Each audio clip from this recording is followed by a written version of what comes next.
November ಕ್ರಾಂತಿಗೆ ಕಾಂಗ್ರೆಸ್ನಲ್ಲಿ ಸಂಚಲನ ಶುರುವಾಗಿದೆ. 34 ಜನರಲ್ಲಿ ಎಷ್ಟು ಜನರನ್ನ ತೆಗೀತಾರೋ ನಮಗೆ ಗೊತ್ತಿಲ್ಲ. ಅದು ಸಚಿವರನ್ನ ಸಂಪುಟದಿಂದ ಬಿಡುವುದು ಪಕ್ಷಕ್ಕೆ ಬಿಟ್ಟಂಥ ವಿಚಾರ.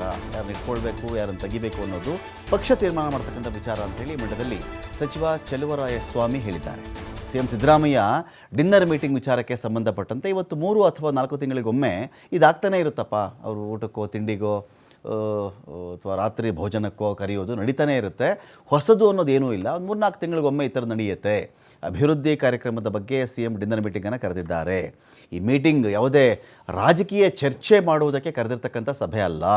136 ಜನ ಕೂಡ ಮಂತ್ರಿ ಆಗಬೇಕು ಅಂತ ಆಸೆ ಇಟ್ಕೊಂಡಿರೋರೇ ಇದ್ದಾರೆ. ಅವರು ಆಸೆ ಇಲ್ಲದಿರೋರು ಯಾರೂ ಇಲ್ಲ ಇಲ್ಲಿ. ಆಸೆ ಇರುವವರಿಗೆ ಪಕ್ಷ ಕೂಡ ಏನಾದರೂ ಮಾಡಬೇಕಲ್ವಾ? ಇರುವವರನ್ನು ತೆಗೆದು ಬೇರೆಯವ್ರಿಗೆ ಕೊಡ್ತಾರೆ.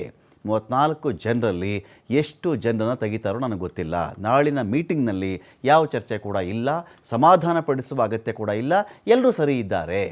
ಯಾರಾದರೂ ಕೆರಳಿದ್ರೆ, ಬೇಸರದಲ್ಲಿದ್ದರೆ, ದುಃಖದಲ್ಲಿದ್ದರೆ ಅಂಥವ್ರನ್ನ ಸಮಾಧಾನ ಮಾಡಬಹುದೇ ವಿನಃ ಆ ಥರ ಸನ್ನಿವೇಶವೇ ಇಲ್ಲಿ ಇಲ್ವಲ್ಲ. ಎಲ್ಲರೂ ಚೆನ್ನಾಗಿದ್ದಾರೆ ಅಂಥೇಳಿ ಚೆಲುವರಾಯಸ್ವಾಮಿ ಮಂಡ್ಯದಲ್ಲಿ ಹೇಳಿದ್ದಾರೆ.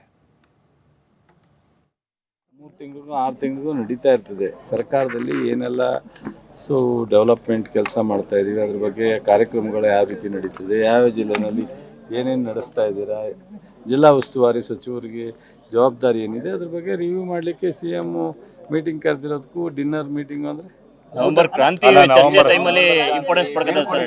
ಅದಕ್ಕೂ ಇದಕ್ಕೂ ಸಂಬಂಧ ಇಲ್ಲ. ಈ ಮೀಟಿಂಗ್ಗೆ ಯಾವುದೇ ಥರದ ರಾಜಕೀಯವಾದಂಥ ಚರ್ಚೆ ಇಲ್ಲ. ಇದಕ್ಕೆ ಸಿ.ಎಂ ಅವರು ಮೀಟಿಂಗ್ ಕರೆದಿದ್ದಾರೆ. ಚುನಾವಣೆ ಬಿಹಾರ್ ನಡೀತಾ ಇದೆ. ನವಂಬರ್ 14ಕ್ಕೆ ಘೋಷಣೆ ರಿಸಲ್ಟ್ ಇದೆ. ಅದಾದ ನಂತರ ರೀಶಫಲ್ಲು ಅಥವಾ ಇನ್ನೇನೇ ವಿಚಾರ ಇದ್ದರೂ ಸಿ.ಎಮ್ಮು ಡಿ.ಸಿ.ಎಮ್ಮು ಅಂದರೆ ಮುಖ್ಯಮಂತ್ರಿಗಳು ಪಕ್ಷ ಸಾಕಷ್ಟು ಸಚಿವರಿಗೆ ಕೊಡ್ತಾರೆ. ಸರಿ ರೀ, 2.5 ವರ್ಷ ಭಾಳಷ್ಟು ಜನ 136 ಜನನೂ ಮಂತ್ರಿ ಆಗಬೇಕು ಅಂತಿದ್ದಾರೆ. 138 ಜನನೂ, ಅದರಲ್ಲಿ 34 ಜನ ಆಗವ್ರೆ. ಇನ್ನೊಂದಷ್ಟು ಜನ ಆಸೆ ಇರೋರಿಗೆ ಏನಾದ್ರು ಪಕ್ಷ ಮಾಡಬೇಕಲ್ಲ ಆಲ್ಟರ್ನೇಟು. ಈಗ ಪಂಚಾಯತಿಲಿ 10 ತಿಂಗಳು ಕೊಡ್ತೀವಿ, ಕೊನೆ ಪಕ್ಷ ಸರ್ಕಾರದಲ್ಲಿ 2.5 ವರ್ಷಕ್ಕೆ ಕೇಳೋದು ತಪ್ಪು ಅಂತ ಹೇಳಕ್ಕೆ ಆಲ್ಟರ್ನೇಟ್ ಅಂದ್ರೆ ಇರೋರಿಗೆ ಕೊಡ್ಬೇಕಾಗತ್ತಲ್ಲ ಸರ್ ಅಂತ. ಹೌದಲ್ವೇನ್ರಿ? 34 ಜನಕ್ಕೆ ಯಾರನ್ನಾರಲ್ಲಿ ಪಕ್ಷ ತೆಗೆದು ಇನ್ನೊಂದಷ್ಟು ಜನ ಕೊಡ್ತಾರೆ. 34 ಜನದಲ್ಲಿ 10 ಜನ ತೆಗಿತಾರೋ, 33 ಜನನೂ ತೆಗಿತಾರೋ ಅದು ಪಕ್ಷಕ್ಕೆ ಬಿಟ್ಟು. ಇವತ್ತು ಈಗ ನಾಳೆ ಮೀಟಿಂಗ್ನಲ್ಲಿ ನನಗೆ ಗೊತ್ತಿದ್ದಂಗೆ ಈಗ